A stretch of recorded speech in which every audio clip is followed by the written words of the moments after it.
చెలించకుండా ఉండాలి, చెదిరిపోకుండా ఉండాలి. చెదిరిపోవటం అంటే తెలుస్తుందా నీకు? ఎప్పుడన్నా నీకు కష్టం వచ్చి ఏడ్చావా? చెప్పు. ఇప్పుడు ఏడవలా? ఏడ్చావా? అంటే ఇప్పుడు నువ్వు నవ్వుతున్నావే, ఆ నవ్వుతున్నవాడు అప్పుడు ఏడ్చినవాడు ఏమైనాడు? అప్పుడు చెదిరిపోయాడా? ఏడ్చినప్పుడు ఎట్లుంటాడు మనిషి? ఉంటాడు. అప్పుడు ఏమైనాడు? కుంగిపోయినాడు. తర్వాత మళ్ళీ లేచి ఆకలి వేస్తే ఏం చెప్తావు? ఎట్లా ఉంటావు? బాధగా ఉంటుంది. తింటే చెప్పు, తింటే ఆకలి తీరిపోతుంది. అది ఆకలి తీరిపోతుంది. సరే, ఆకలి తీరిపోవటానికి ఆకలిగా ఉండడానికి తేడా ఉందా? అది ఎట్లా? అట్లాగే అక్షరాభ్యాసం అంటే అక్షరం అంటే నాశనం కాకుండా ఉండాలి. నువ్వు వచ్చి కుంగిపోకుండా ఉండాలి.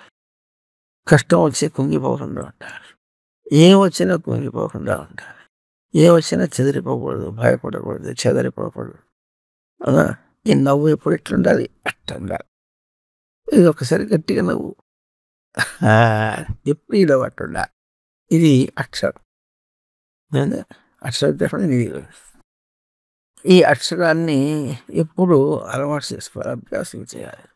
ఎంత కష్టం వచ్చినప్పుడు కూడా నవ్వేసుడు ఒకసారి నవ్వు, మళ్ళీ ఎంత కష్టం వచ్చినా ఆ నవ్వు తగ్గకూడదు. నవ్వు ఎప్పుడు ఎట్లుంటావు?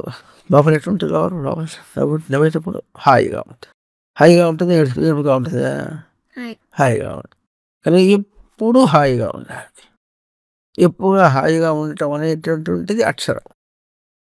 నశించకుండా దాన్ని అలవాటు చేయాలి. ఎక్కడ అలవాటు చేయాలంటే బయట ఎక్కడ తిరుగుతున్నా. ఎందుకు చేయాలంటే అవన్నీ నిన్ను అడ్డం వస్తుంటాయి. వాటి ఆకలి వచ్చేటప్పటికి అడ్డం పడుతుంది. ఇంకా ఏదైనా జ్వరం వస్తే అడ్డం పడుతుంది.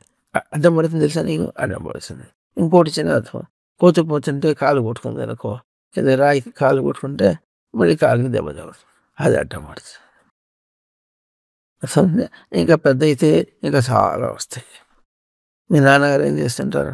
అటు ఇటు పోయేస్తుంటారు, చాలా పని చేస్తుంటారు. అక్కడ ఏమైనా అడ్డంకులు వస్తుంటాయి కదా, అన్ని సమస్యలు వస్తాయి, ఇంట్లో సమస్యలు వస్తాయి, అవన్నీ వస్తుంటాయి. కనుక ఏం చేయాలి? అవి వచ్చినప్పటికీ కూడా నీ నవ్వుని నవ్వాలి బాగా. నవ్వు ఆ నవ్వు చెల్లించకుండా అలవాటు చేసుకోవాలి. దీన్ని అక్షరాభ్యాసం అంటారు.